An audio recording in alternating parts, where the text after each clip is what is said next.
senior secondary school where we were studying literature.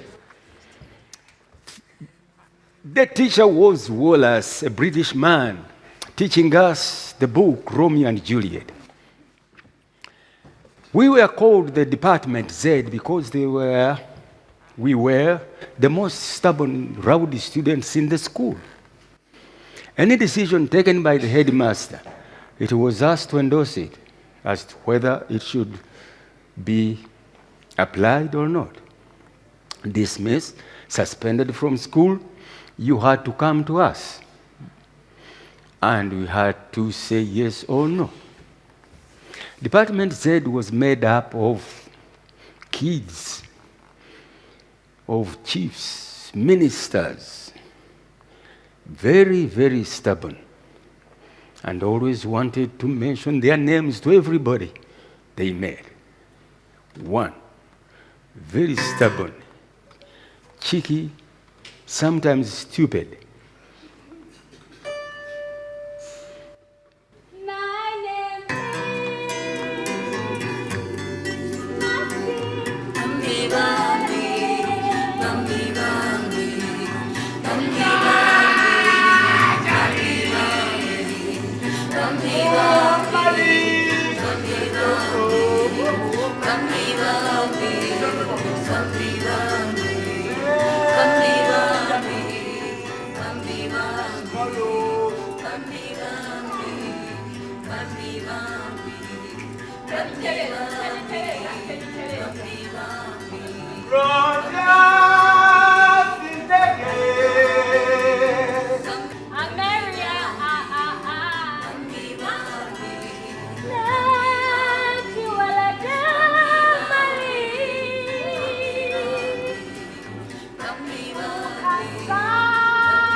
And we refused to study sciences because in science, 2 plus 2 is 4. In art, 2 plus 2 may be 3 or 5 or 6. You justify it.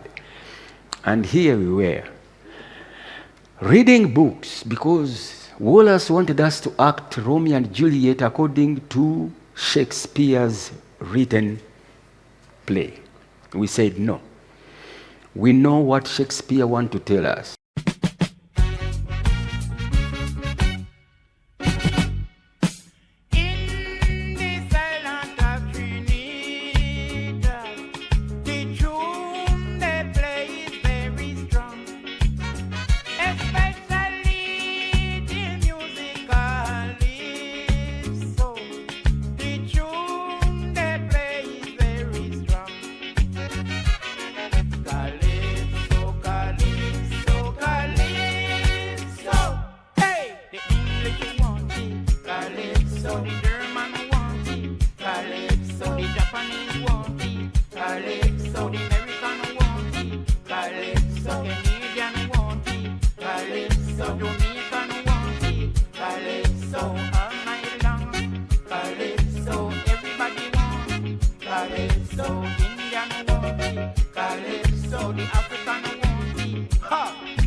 And there was this researcher, Department Z, relax. As we were arguing with Wallace as to what and as to how we should play Shakespeare's Romeo and Juliet, there came a researcher from Netherlands. Yep. Indeed, yeah. Researching about African music. And I told him that if we really want to know our music, he should go down to the people, because our music, we live our music. We don't sing it only, but we live it. And out of the books we read, God's Bits of Wood by Ousmane Sembene, I taught him and I showed him the kind of music we live, so that he could know which direction to take as he went on with his research in our music. Because we wanted our music to be in Romeo and Juliet, and Wallace could not understand us. So with the Department Z, I tried to recall a story by Ousmane Sembene, now one of Africa's best film writers. Sonkare was a character in this book, hungry, 6 days without food. Man lives 7 days without food, and a woman lives 8 days. Sonkare knew that his days are gone. He was left with only a few days, or a 1 day only to live. And he went to look for food. He saw garbage. And he looked at garbage. And he saw these huge big birds, which we call kaloli here, as they were spreading their wings, eating everything there was in the garbage.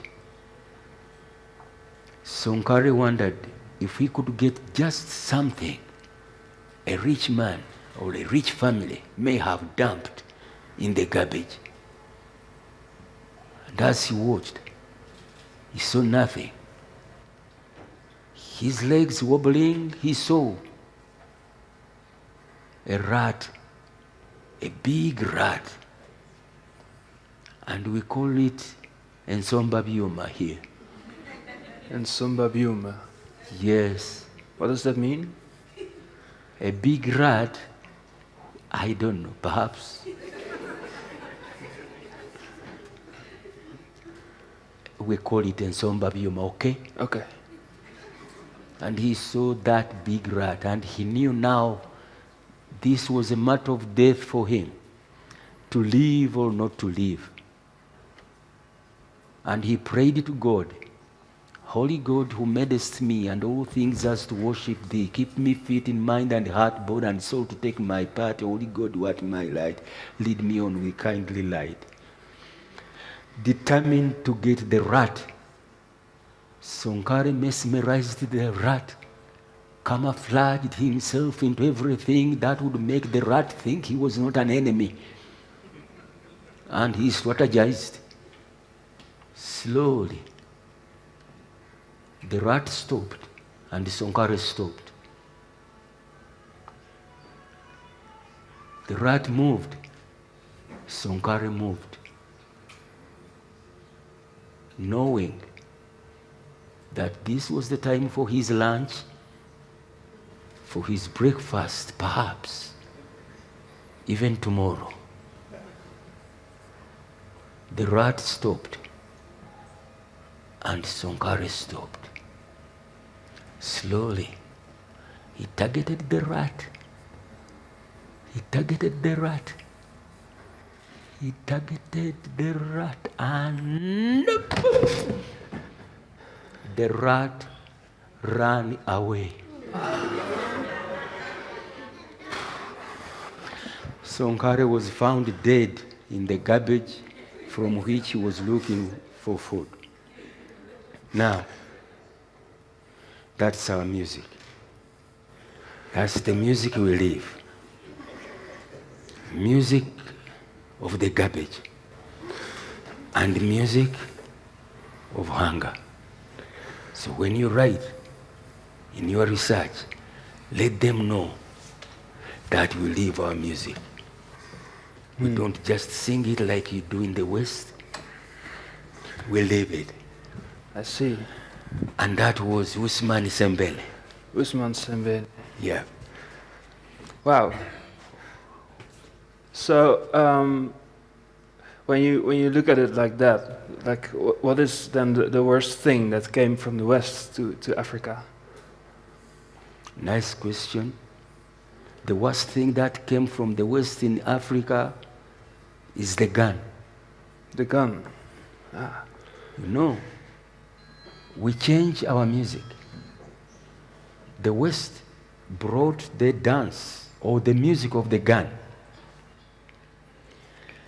The Chinese invented the gun in 1834, and that was a smoke gun.